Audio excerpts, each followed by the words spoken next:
ಎಲ್ಲರಿಗೂ ನಮಸ್ಕಾರ ಸ್ನೇಹಿತರೆ, welcome to our channel. So friends, ಇವತ್ತು ಬಂದುಬಿಟ್ಟು ಈ ಒಂದು ವಿಡಿಯೋದಲ್ಲಿ ನಮ್ಮ ವೆಯ್ಟ್ ಲಾಸ್ ಜರ್ನಿಯಲ್ಲಿ ಡೇ 3 ಡೇ ಡಯಟ್ ಹೇಗೆಲ್ಲ ಹೋಯಿತು ಏನು, ಹಾಗೆ ಇವತ್ತಿನ ನನ್ನ ವೆಯ್ಟ್ ಎಷ್ಟಿದೆ ಏನು, ಹಾಗೆ ಒಂದಷ್ಟು ಮೋಟಿವೇಶನ್ ಮಾಡ್ತಾ ಈ ಒಂದು ವಿಡಿಯೋನ ಸ್ಟಾರ್ಟ್ ಮಾಡಿದ್ದೀನಿ. ನಿಮ್ಮೆಲ್ರಿಗೂ ಈ ಒಂದು ವಿಡಿಯೋ ಇಷ್ಟ ಆಗ್ಬೋದು. ಇಷ್ಟ ಆದರೆ please like, share and subscribe to our channel. ಹೀಗೆ ಇನ್ನಷ್ಟು ಇಂಟ್ರೆಸ್ಟ್ ಆಗಿರೋವಂಥ ವೀಡಿಯೋಸ್ಗೋಸ್ಕರ.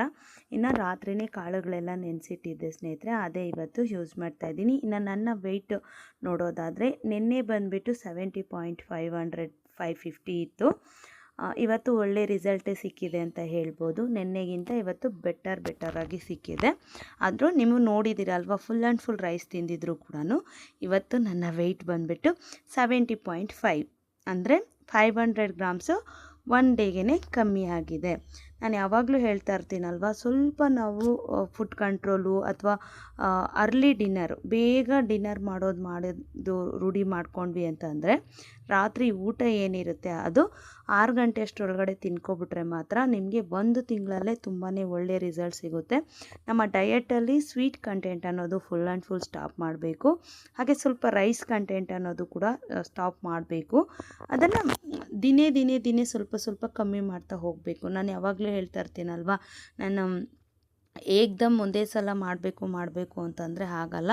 ಇದರಿಂದ ಸೈಡ್ ಎಫೆಕ್ಟ್ಸ್ ಅಂತೂ ತುಂಬಾ ಇದೆ. ಯಾಕಂತಂದರೆ ಒಂದೇ ಸಲ ಫುಡ್ಡು ನಿಲ್ಲಿಸೋದ್ರಿಂದ ಆಗಿರ್ಬೋದು, ನಾವಿಷ್ಟು ದಿನ ತಿಂದು ರೂಢಿ ಆಗಿರೋದ್ರಿಂದ ಈಗ ಅದನ್ನು ನಾವು ತಡಿಬೇಕು, ಅಥವಾ ಅದರಿಂದ ಬೇರೆ ಒಂದು ಆಹಾರ ಪದ್ಧತಿಗೆ ಹೋಗ್ತಾ ಇದ್ದೀವಿ. ಇವಾಗ 3 ಹೊತ್ತು ಅನ್ನ ತಿಂತಾ ಇರ್ತೀವಿ, ಸಿಕ್ಕಾಪಟ್ಟೆ ಕಾಫಿ ಟೀ ಕುಡಿತಾ ಇರ್ತೀವಿ, ಒಂದು ದಿನದಲ್ಲಿ ಒಂದು 2-3 ಅವರ್ ಆದ್ರೂ ನಿದ್ದೆ ಮಾಡ್ತಾ ಇರ್ತೀವಿ ಅಂತಂದಾಗ ಸಡನ್ನಾಗಿ ನಾವು ಅದನ್ನೆಲ್ಲ ಕಡಿಮೆ ಮಾಡ್ಕೋಬೇಕು. ಸಡನ್ನಾಗಿ ಇದನ್ನೆಲ್ಲ ಬಿಟ್ಬಿಡಬೇಕು ಅಂತಂದಾಗ ಖಂಡಿತವಾಗ್ಲೂ ನಿಮಗೊಂದಷ್ಟು ಪ್ರಾಬ್ಲಮ್ಸ್ ಅನ್ನೋದು ಬರುತ್ತೆ. ಏನಪ್ಪ ಅಂತಂದರೆ ಮೇಯ್ನ್ ಬರೋವಂಥದ್ದು ಸುಸ್ತು. ಫುಡ್ ಬಿಡ್ತಿದ್ದಂಗೆ ನಾವು ಹೆವಿ ಫುಡ್ ತಿಂತಾ ಇರ್ತೀವಿ, ಅದರಲ್ಲೊಂದು ಅರ್ಧ ತಿಂತಿದ್ದೀವಿ ಅಂತಂದರೆ ಸುಸ್ತಾಗೋ ಥರ ಅಂಥದ್ದು, ಮಂಕು ಅಂದರೆ ನಿದ್ದೆ ಬರೋ ಥರ, ನಿದ್ದೆ ಕಂಟ್ರೋಲ್ ಮಾಡಬೇಕು ಅಂದ್ಕೊಂಡಿರ್ತೀವಲ್ವ, ನಿದ್ದೆ ಕಂಟ್ರೋಲ್ ಆಗ್ದಿರ ಎಷ್ಟು ಪ್ರಯತ್ನ ಪಟ್ಟರು ನಿದ್ದೆ ಬರೋವಂಥದ್ದು, ಮೇಯ್ನು ಹೆಡ್ಡೇಕ್ ಬರೋವಂಥದ್ದು. ಈ ಕಾಫಿ ಟೀ ರೂಢಿ ಇರೋರಿಗೆ ಕಾಫಿ ಟೀ ಬಿಟ್ಟಿದ ತಕ್ಷಣವೇ ಹೆಡ್ಡೇಕ್ ಬರೋವಂಥದ್ದು ಕಮ್ಮಿ ಮಾಡ್ಕೊತ ಬಂದಾಗ ಖಂಡಿತವಾಗ್ಲೂ ತಲೆ ಎಲ್ಲ ಒಂಥರ ಇರೋದು. ನನಗೀಗ ಅದೇ ಫೀಲ್ ಆಗ್ತಿದೆ. 2 ಡೇಸಿಂದ ಕಂಟಿನ್ಯೂಸ್ ಆಗಿ ನನಗೆ ತಲೆನೋವು ಬರ್ತಾಯಿದೆ. ಯಾಕೆ ಅಂತಂದರೆ ನಾನು ಈ ಒಂದು 1 ಮಂತಲ್ಲಿ ಡಯಟ್ ನಿಲ್ಲಿಸಿದ್ದಾಗ ನಾನು ಹೇಳಿದ್ನಲ್ವ, ನನ್ನ ಒಂದು ಡಿಪ್ರೆಷನ್ ಪಾಟ್ ಏನಿದೆ, ಸೊ ಅದರಲ್ಲಿ ಯಥೇಚ್ಛವಾಗಿ ಡೈಲಿ 2 ಕಾಫಿ ದೊಡ್ಡ ಲೋಟ ತುಂಬ ಕುಡಿತಿದ್ದೆ ಸ್ನೇಹಿತರೆ. ನನಗೆ ಅದು ಕುಡ್ದಿದ ತಕ್ಷಣವೇ ಒಂಥರ ಬೂಸ್ಟ್ ಎನರ್ಜಿ ಥರ, ಏನೋ ಎನರ್ಜಿ ಸಿಕ್ದಂಗೆ ಆಗೋದು. ಬಟ್ ಈ ಒಂದು 3 ಡೇಸಿಂದ ನಾನು ಮಾಡ್ತಾ ಇಲ್ಲ, ಅಂದರೆ ಕಾಫಿ ಟೀ ಕುಡಿತಾ ಇಲ್ಲ, ಸ್ವೀಟ್ ಅಂತೂ ಫುಲ್ ಆ್ಯಂಡ್ ಫುಲ್ ಕಟ್ ಮಾಡಿದ್ದೀನಲ್ವ. ಸೊ ಹಾಗಾಗಿ ಎಲ್ಲೋ ಒಂದು ಕಡೆ ನನಗೆ ನೆನ್ನೆನೂ ಅಷ್ಟೇ, ನನಗೆ actually first day diet blog ನಾನು ಎಡಿಟ್ ಮಾಡಬೇಕಾದ್ರೂ ಕೂಡ ಸೆಕೆಂಡ್ ಡೇ ಡಯಟ್ ದಿವಸ ಸಿಕ್ಕಾಬಡೆ ತಲೆನೋವಿತ್ತು. ಆದರೂ ಕೂಡ ಪರವಾಗಿಲ್ಲ ಅಂತ ನಾನು ಇದು ಮಾಡ್ತಿದ್ದೆ. ಇನ್ನು ಇವತ್ತಿನ ನನ್ನ ಡಯಟ್ ವಿಷಯಕ್ಕೆ ಬರೋದಾದರೆ ನಿಜ ಹೇಳ್ತೀನಿ, ಏನೂ ಚೆನ್ನಾಗೇ ಮಾಡಿಲ್ಲ. ಏನಾಯಿತು ಅಂತ ಕೂಡ ಮುಂದೆ ಹೇಳ್ತೀನಿ. ಬಟ್ ಈ ಒಂದು ಪ್ರಾಬ್ಲಮ್ಸ್ ಬರುತ್ತೆ ಅಂತ ನಾನು ಹೇಳ್ತಾ ಇದ್ದೀನಿ. ಅದಕ್ಕೆ ನಾನು ಯಾವಾಗಲೂ ಹೇಳ್ತಾ ಇರ್ತೀನಿ, ಏನು ಅಕ್ಕ ಹೇಳಿದ್ದನ್ನೇ ಹೇಳ್ತಾರೆ ಅಂತ ಅಂದ್ಕೊಂಡ್ರೂ ಪರವಾಗಿಲ್ಲ, ಇದು ಎಲ್ರಿಗೂ ಒಂದು ಎಚ್ಚರಿಕೆ ಅಂತ ಹೇಳ್ಬೋದು. ನಿಧಾನವಾಗಿ ನೀವು ನಿಮ್ಮ ದಿನಚರಿನ ಚೇಂಜ್ ಮಾಡ್ಕೊಳ್ಳಿ. ನನಗೆ ಇನ್ನೂ ಆಗಿಲ್ಲ ಸ್ನೇಹಿತರೆ. ಈ 2 ಡೇಸ್ ಸಖತ್ತಾಗಿ ಮಾಡಿದೆ. 3 ಡೇಸು 3ನೇ ದಿನ ಸ್ವಲ್ಪ ಏನು ಫುಲ್ ಆ್ಯಂಡ್ ಫುಲ್ ಡಯಟ್ ಮಾಡೋಕ್ಕೆ ಆಗಿಲ್ಲ. ಸೊ ಆ ಥರ ಆಗುತ್ತೆ. ಅದರಿಂದ ನಾವು ಮತ್ತೆ ಅಯ್ಯೋ 3ನೇ ದಿನ ಆಗೋಯ್ತಲ್ಲ, 4ನೇ ದಿನ ಹೆಂಗೋ ಅಂದ್ಕೊಳ್ಳೋದು ಬೇಡ. ಎಷ್ಟಾಗುತ್ತೋ ಅಷ್ಟು ಕಂಟಿನ್ಯೂ ಮಾಡ್ತಾ ಹೋಗೋಣ. ಈಗ ಏನೇ ಆಗಲಿ, ಒಂದು ಗಾಯ ಆಗೋಯ್ತು ಕಾಲಿಗೆ, ಒಂದಷ್ಟುದ್ದ ಅಥವಾ ಒಂದಷ್ಟು ಅಗಲ ಗಾಯ ಆಗೋಯ್ತು ಅಂತಂದರೆ ಇವತ್ತು ಗಾಯ ಆಗಿ ನಾಳೆನೇ ಏನು ವಾಸಿ ಆಗೋಲ್ಲ. ಅದು ನಿಧಾನವಾಗಿ ಒಂದು 2 ದಿನನೋ 3 ದಿನನೋ 4 ದಿನನೋ ಜಸ್ಟ್ ಒಂದು ಕೈ ಕುಯ್ಕೊಂಡ್ರೇ ನೀವು ಯೋಚನೆ ಮಾಡಿ. ಫಸ್ಟ್ ಡೇ ಫುಲ್ ಬ್ಲಡ್ ಬಂದುಬಿಟ್ಟು ಒಂಥರ ಓಪನ್ ಆದಂಗೆ ಇರುತ್ತೆ ಸ್ಕಿನ್ 2 ಸೈಡು. ಅದು ನಿಧಾನವಾಗಿ ಒಂದು 2 ಡೇಸ್ ಆದಮೇಲೆ ಒಂದು ಚುರಿ ಅನ್ನುತ್ತೆ, ನೋವಾಗ್ತಾ ಇರುತ್ತೆ. ಆಮೇಲೆ ಅದು ಕ್ಲೋಸ್ ಆಗುತ್ತೆ. ಆಮೇಲೆ ಅದು ಸ್ಕಿನ್ ಒಂದು ನಾರ್ಮಲ್ಲಾಗಿ ಆ ಗಾಯನೇ ಕಾಣದೇ ಇರೋ ಥರ ಆಗುತ್ತೆ. ಸೊ ಅದೇ ಥರನೇ ನಮ್ಮ ಒಂದು ಲೈಫ್ ಸ್ಟೈಲು ಕೂಡ ದಿನೇ ಮಾಡ್ತಾ ಈ ಒಂದು ಲೈಫ್ ಸ್ಟೈಲಿಂದ ನಾವು ಇನ್ನೊಂದು ಹೊಸ ಲೈಫ್ ಸ್ಟೈಲ್ ಅಥವಾ ಒಂದು ವೆಯ್ಟ್ ಲಾಸ್ ಜರ್ನಿಯಲ್ಲಿ ಸ್ವಲ್ಪ ಒಳ್ಳೆ ಪದ್ಧತಿನ ರೂಢಿ ಮಾಡ್ಕೋಬೇಕು ಅಂದ್ಕೊಂಡಾಗ ತುಂಬ ಅಂದರೆ ತುಂಬಾ ಅಡೆತಡೆ ಬರುತ್ತೆ.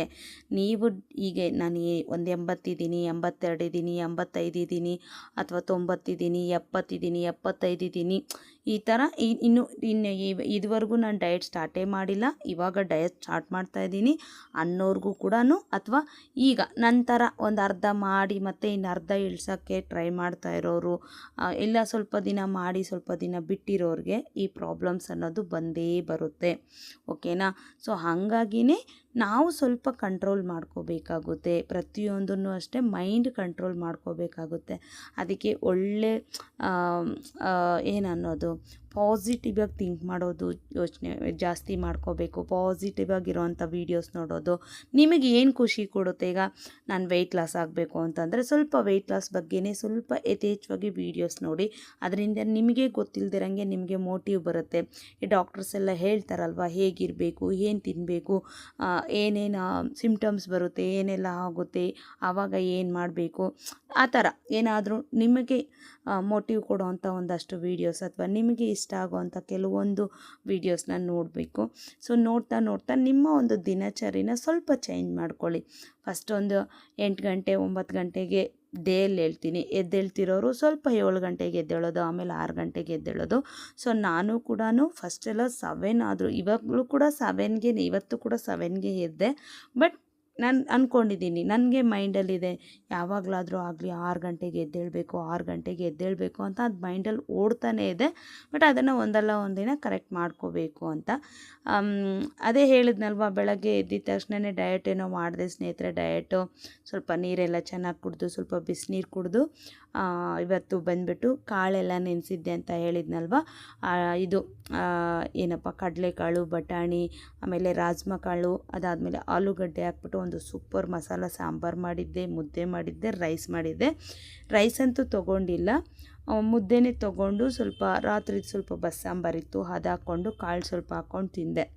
ಅದೇನಾಗೋಯ್ತು, ಎಲ್ಲೋ ಒಂದು ಕಡೆ ನನಗೆ ಮತ್ತೆ ಕಾಳು ತಿನ್ನಬೇಕು ಅನಿಸಿದ್ದು. ಮತ್ತು ಒಂದು ಅದೇ ಹೇಳ್ತಾ ಇದ್ದೀನಲ್ವ, ನಾನು ಮಾಡ್ತಾ ಇರೋವಂಥ ಮೇಯ್ನ್ ಪ್ರಾಬ್ಲಮ್ ಏನಪ್ಪ ಅಂತಂದರೆ, ನನಗೆ ಇದು ನಾನು ಹೇಳ್ತಾ ಇಲ್ವಾ, ನಾನು ಇನ್ನೂ ಸ್ವಲ್ಪ ಬರಬೇಕು, ನಾನು ನಿಮಗೆ ವೀಡಿಯೋ ಮಾಡ್ತಾಯಿದ್ದೀನಿ, ನಾನು ಅದರಿಂದ ಆಚೆಗೆ ಬಂದು ವೀಡಿಯೋ ಮಾಡಬೇಕು ಅಂತಂದರೆ ನಾನು ಕರೆಕ್ಟಾಗಿ ಆಗಿದ್ದೀನಿ, ನನಗೀಗ ಏನೂ ಪ್ರಾಬ್ಲಮ್ ಇಲ್ಲ ಅಂತ. ಬಟ್ ನಾನು ಫೇಸ್ ಮಾಡ್ತಾ ಇರುವಂಥ ಪ್ರಾಬ್ಲಮ್ಸ್ನ ನಿಮಗೂ ಕೂಡ ಹೇಳಬೇಕು. ಇದು ನಿಮಗೂ ಕೂಡ ಆಗಿರ್ಬೋದು ಅಥವಾ ಆಗ್ತಾ ಇರ್ಬೋದು.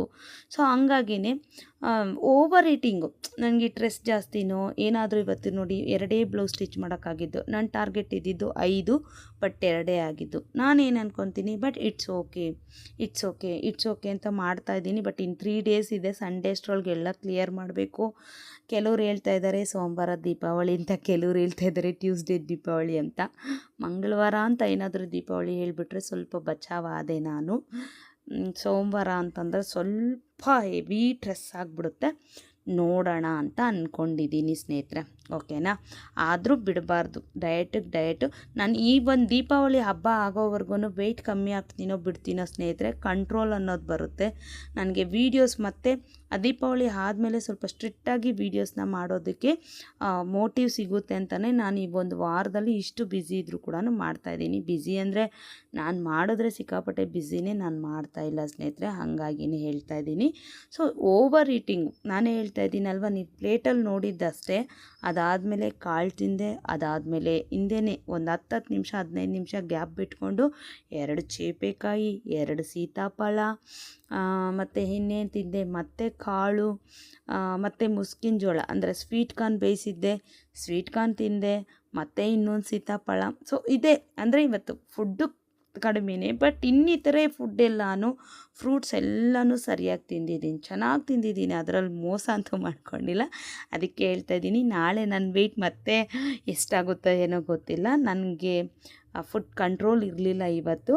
ಬಟ್ ನನಗೆ ಅಂದ್ಕೊತಾ ಇದ್ದೀನಿ ಮಾಡಬೇಕು. ಇದು ಹಳೆ ವೀಡಿಯೋನೇ, ಬಟ್ ನನಗೆ ಎಕ್ಸ್ಪ್ಲೈನ್ ಮಾಡೋದಕ್ಕೆ ವೀಡಿಯೋ ಇಲ್ಲದಿರೋ ಕಾರಣ ಈ ಒಂದು ವೀಡಿಯೋನ ತೊಗೊಂಡು ಎಕ್ಸ್ಪ್ಲೈನ್ ಮಾಡ್ತಾಯಿದ್ದೀನಿ. ದಯವಿಟ್ಟು ನೀವು ಮೋಟಿವ್ ಬೇಕು ಅಂತೀರಲ್ವ, ನನಗೀಗ ರೆಡಿಯಾಗಿ ವೀಡಿಯೋ ಮಾಡೋದಕ್ಕೂ ಕೂಡ ಒಂಥರ ಮಂಕು ಬಡ್ದಂಗೆ ಇದೆ, ಸ್ವಲ್ಪ ಹೆಡ್ಡೇಕ್ ಸ್ಟಾರ್ಟ್ ಆಗಿದೆ. ಸೊ ಹಾಗಾಗಿನೇ ಹಳೇದೊಂದು ವೀಡಿಯೋ ಇದ್ದರೆ ಅದನ್ನು ಹಾಕಿ ಎಕ್ಸ್ಪ್ಲೈನ್ ಮಾಡ್ತಾಯಿದ್ದೀನಿ. ದಯವಿಟ್ಟು ನೀವು ಅನ್ಕೋಬೋದು ಇವರೇನು 2 ಡೇಸ್ ಕರೆಕ್ಟಾಗಿ ಆಗ್ತಾರೆ, ಅದರಲ್ಲೂ ಅರ್ಧಂಬರ್ಧ. ನಾನು ಹೇಳ್ತಾ ಇದ್ದೀನಲ್ವ, ನನ್ನನ್ನು ನಾನು ಈ ಥರನೇ ನಿಮ್ಮ ಮುಂದೆನೇ ಅಂದರೆ ಒಂದು ಟ್ರಾನ್ಸ್ಪರೆಂಟಾಗಿ ಇಲ್ದಿರ ಅದೇನು ಹೇಳ್ತೀವಿ, ಏನು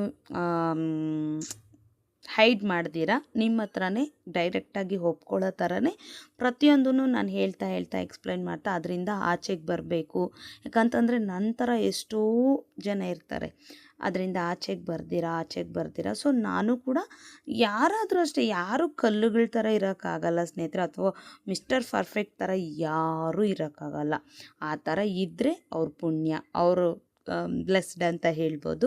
ಬಟ್ ನಮ್ಮ ಒಂದು ಇದಕ್ಕೆ ನಾವಿರೋ ಒಂದು ಟೆನ್ಷನ್ಸ್ಗೆ ನಮ್ಮ ಮನೇಲಿ ಏನೋ ಒಂದು ಪ್ರಾಬ್ಲಮ್ ಇರುತ್ತೆ, ಅಥವಾ ಏನೋ ಒಂದು ಗೊತ್ತಿಲ್ಲದಿರೋ ಅಂಥದ್ದು ನಮ್ಮ ಜೀವನದಲ್ಲಿ ಆಗ್ತಾ ಇರ್ಬೋದು. ಆ ಥರದ್ದಿರುವಾಗ ನಾನು ನಂದೇ ಅಂತಲ್ಲ, ಎಲ್ರದ್ದು ಹೇಳೋದು, ಒಂದೊಂದು ಮನೆಯಲ್ಲಿ ಒಂದೊಂದು ಕತೆ, ಒಂದೊಂದು ಮನೆಯಲ್ಲಿ ಒಂದೊಂದು ಪ್ರಾಬ್ಲಮ್ ಅನ್ನೋ ಥರ ಇರುತ್ತೆ. ನಾವು ಅದರಿಂದ ಆಚೆ ಬಂದು ಈ ಮಕ್ಕಳು ಮರಿ ಸಂಸಾರ ಅದು ಇದು ಅಂದ್ಕೊಂಡು ಅದರಲ್ಲಿ ನಮ್ಮ ಲೈಫ್ ಸ್ಟೈಲ್ನ ನಮಗೋಸ್ಕರ ಸ್ವಲ್ಪ ಆದರೂ ನೀಟಾಗಿ ರೂಪಿಸ್ಕೋಬೇಕು. ಅದರಲ್ಲಿ ಈ ಥರ ಒಂದು ವೆಯ್ಟ್ ಲಾಸ್ ಜರ್ನಿ ಅಥವಾ ವೆಯ್ಟ್ ಜಾಸ್ತಿ ಆಗಿದ್ದೀವಿ, ಅದರಿಂದ ಈ ಥರ ಡಿಪ್ರೆಷನ್ಗೆ ಹೋಗಿದ್ದೀವಿ, ಏನೋ ನಮಗೆ ಮಾಡೋಕ್ಕಾಗ್ತಾ ಇಲ್ಲ, ಇದು ಕಣ್ಣು ದೃಷ್ಟಿ ಅಂತಾರೆ. ನನಗೆ ಸುಮಾರು ಜನ ನನ್ನ ಫ್ರೆಂಡ್ಸಿಗೆ ಈ ಥರ ನಾನು ಪ್ರಾಬ್ಲಮ್ನ ಶೇರ್ ಮಾಡಿಕೊಂಡಾಗ ಸುಮಾರು ಜನ ಹೇಳೋದು, ನಿನ್ನ ಕಣ್ಣು ದೃಷ್ಟಿ ಆಗಿಬಿಟ್ಟಿದೆ, ಯಾವಾಗಲೂ ಹೊಲಿತಾ ಇರ್ತೀಯಲ್ವ, ಸೊ ಹಂಗಾಗಿನೇ ಈ ಥರ ಆಗಿದೆ ಅಂತ. ನಿಜ, ನನಗೆ ಇವತ್ತು ಕೂಡ ಪ್ರಾಮಿಸು, ನಾನು ಈ 3 ಡೇಸು ಮಲಗಿರಲಿಲ್ಲ ಸ್ನೇಹಿತರೆ. ಯಾವತ್ತು ಗೊತ್ತಾ, ಡೇ 1 ಅದಕ್ಕೆ ಮುಂಚಿನ ದಿನ ಒಂದು 2 days 3 days full complete avoid ಮಾಡಿದ್ದೆ ನಿದ್ದೆ. ಬಟ್ ಇವತ್ತು ಮಾಡೋಕ್ಕಾಗಿಲ್ಲ ನನಗೆ. ಇವತ್ತು ಸೇಮ್ ಅಂದರೆ ಅವಾಗೆಲ್ಲ 10:30ಗೆ ಮಲಗ್ತಿದ್ದೆ, ಇವತ್ತು 12 ಗಂಟೆಯಿಂದ 2:20ವರೆಗೂ ಚೆನ್ನಾಗಿ ಮಲಗಿದ್ದೀನಿ. ಸೊ ನನಗೆ ಆ ಥರ ಈ ಮಧ್ಯಾಹ್ನ ನಿದ್ದೆ ಮಾಡೋದನ್ನು ತಪ್ಪಿಸ್ಕೋಬೇಕು. ನೈಟ್ ಆದಷ್ಟು ಬೇಗ ಮಲಗಬೇಕು ಅಂತಂದರೆ ನೈಟ್ ನಿದ್ದೆ ಮಾಡಬಾರ್ದು. ನನಗಿರೋ ಪ್ರಾಬ್ಲಮ್ ಏನಪ್ಪ ಅಂತಂದರೆ, ಮಧ್ಯಾಹ್ನ ಏನಾದರೂ ನಿದ್ದೆ ಮಾಡಿದೆ ಅಂದರೆ ತುಂಬ ಕಷ್ಟಪಡಬೇಕು. ನೈಟ್ 1 ಗಂಟೆ ಆದರೂ ನಿದ್ದೆ ಬರಲ್ಲ. ಏನಾದರೂ ಸ್ವಲ್ಪ ಹೆವಿ ಕೆಲಸ ಮಾಡಿ ಸ್ವಲ್ಪ ಚೆನ್ನಾಗಿ ವಾಕಿಂಗ್ ಮಾಡ್ಕೊಬಂದರೆ ಮಾತ್ರನೇ. ಬಟ್ ಇವತ್ತು ವಾಕಿಂಗು ಕೂಡ ನನ್ನಿಂದ ಮಾಡೋಕ್ಕಾಗಿಲ್ಲ. ಸ್ವಲ್ಪ ಅದೇ ಹೇಳಿಲ್ವ, ತೀರಾ ಸಾಯಂಕಾಲ ಬ್ಲೌಸುಗಳನ್ನ ಹೊಲ್ದಿದ್ದೀನಿ. ನಾಳೆ ಡೇ ಫುಲ್ಲು ಸ್ವಲ್ಪ ಇದು ಮಾಡೋಣ ಅಂತ, ಸ್ವಲ್ಪ ನಾಳೆ ಇನ್ನು ನಾನ್ ವೆಜ್ ಇರುತ್ತೆ. ಯಾಕಂದರೆ ಹಬ್ಬ ಬಂದರೆ ಆಮೇಲೆ ಮಾಡೋಕ್ಕಾಗಲ್ಲ ಸಂಡೇ ಎಲ್ಲ ಅಂತ ಅಂದ್ಬಿಟ್ಟು ಇನ್ನೂ ಮನೆ ಏನೂ ಕ್ಲೀನ್ ಮಾಡಿಲ್ಲ. ಸ್ಯಾಟರ್ಡೆ ಸಂಡೇ ಕ್ಲೀನ್ ಮಾಡ್ಕೊಳ್ಳೋಣ ಅಂತಂದ್ಬಿಟ್ಟು ಸ್ವಲ್ಪ ನಾನ್ ವೆಜ್ ನಾಳೆ ತೊಗೊಳ್ಳೋಣ ಅಂತ, ನಾನ್ ವೆಜ್ ಮಾಡೋಣ ಅಂತ. ಸೊ ಅದರಲ್ಲೇನಾದರೂ ನಾನು ಅದೇ ಹೇಳ್ತಿದ್ದೀನಲ್ವ, ಒಂದು ಮೋಟಿವ್ ಆಗಿರಲಿ, ನನಗೆ ಒಂದು ಕಾನ್ಫಿಡೆಂಟ್ ಬರಬೇಕು, ನಾನು ಕರೆಕ್ಟಾಗಿ ವೆಯ್ಟ್ ಲಾಸ್ ಮಾಡಬೇಕು. ಈಗ ನನ್ನ ಟಾರ್ಗೆಟ್ ಇರೋದು 12 kg ಅಲ್ವಾ, ಆ 12 kgನ ನಾನು ಏನೇ ಮಾಡಲಿ, ಎಷ್ಟೇ ಕಷ್ಟ ಆದರೂ ನಾನು ಅದನ್ನು ಲಾಸ್ ಮಾಡಬಲ್ಲೆ ಅನ್ನೋ ಕಾನ್ಫಿಡೆಂಟ್ ಬರೋದಕ್ಕೇ ನಾನು ಈ ಒಂದು ವೀಡಿಯೋಸ್ನ ಸ್ಟಾರ್ಟ್ ಮಾಡಿದ್ದೀನಿ. ಒಂದು 10 ಡೇಸ್ ಅಥವಾ 15 ಡೇಸ್ ಆಗಲಿ ಸ್ನೇಹಿತರೆ, ಈ ಒಂದು ಪ್ರಾಸೆಸ್ಸಲ್ಲಿ ನಮ್ಮನ್ನು ನಾವು ಚೆನ್ನಾಗಿ ಕಂಟ್ರೋಲ್ ಮಾಡಿಕೊಂಡು, ಮೈಂಡ್ ಚೆನ್ನಾಗಿ ಕಂಟ್ರೋಲ್ ಮಾಡಿಕೊಂಡು, ನಮ್ಮ ಮೇಲೆ ನಾವೊಂದು ಕಾನ್ಫಿಡೆಂಟ್ ಬಂದು ಒನ್ಸ್ ನಾವು ಅದರಲ್ಲಿ ಇಳಿದ್ವಿ ಅಂತಂದರೆ ಖಂಡಿತವಾಗ್ಲೂ ನಿಜ ಹೇಳ್ತೀನಿ, ತುಂಬ ಚೆನ್ನಾಗಿ ವೆಯ್ಟ್ ಲಾಸ್ ಆಗುತ್ತೆ. ಸೊ ಖಂಡಿತ ನೀವು ಡೈಲಿ ವ್ಲಾಗ್ಸ್ ನೋಡ್ತಾ ಇರಿ, ಸ್ಟೆಪ್ ಬೈ ಸ್ಟೆಪ್ ನಾನು ಯಾವ ಥರ ಅದರಿಂದ ಆಚೆ ಬರ್ತೀನಿ, ನಾನು ಯಾವ ಥರ ಮತ್ತೆ ನಾನು ಅಂದ್ಕೊಂಡಿರೋ ಗೋಲ್ನ ಹೇಗೆ ರೀಚ್ ಮಾಡ್ತೀನಿ ಅಂತ ದಯವಿಟ್ಟು ಈ ಸಲ ನಾನು ಇದು ಮಾಡ್ತೀನಿ. ನನಗೆ ನಾನೇ ಪ್ರಾಮಿಸ್ ಮಾಡ್ಕೊಂಡಿದ್ದೀನಿ, ಮಧ್ಯದಲ್ಲಿ ಬ್ರೇಕ್ ಮಾಡಬಾರ್ದು. ಬ್ರೇಕ್ ಅಂತಂದರೆ ಡಯಟ್ ಮಾಡೋಕ್ಕಾಗದೇ ಇರ್ಬೋದು, ಮತ್ತು ಕಂಟಿನ್ಯೂ ಮಾಡ್ಕೊಂಡು ಹೋಗಬೇಕು ಅಂತ ಅಂದ್ಕೊಂಡಿದ್ದೀನಿ ಸ್ನೇಹಿತರೆ. ನ್ಯೂ ಇಯರ್ ಅಷ್ಟರೊಳಗಡೆ ನನಗೊಂದು ಗೋಲ್ ಇದೆ, ಅದನ್ನು ರೀಚ್ ಆಗಬೇಕು ಅಂತ ಅಂದ್ಕೊಂಡಿದ್ದೀನಿ. ನೋಡೋಣ. ಸೊ ಇದಾಗಿತ್ತು ಇವತ್ತಿನ ವ್ಲಾಗು. ನಾಳೆ ಡಯಟು ಸೂಪರಾಗಿರುತ್ತೆ, ನೋಡೋಣ. ಓಕೆ.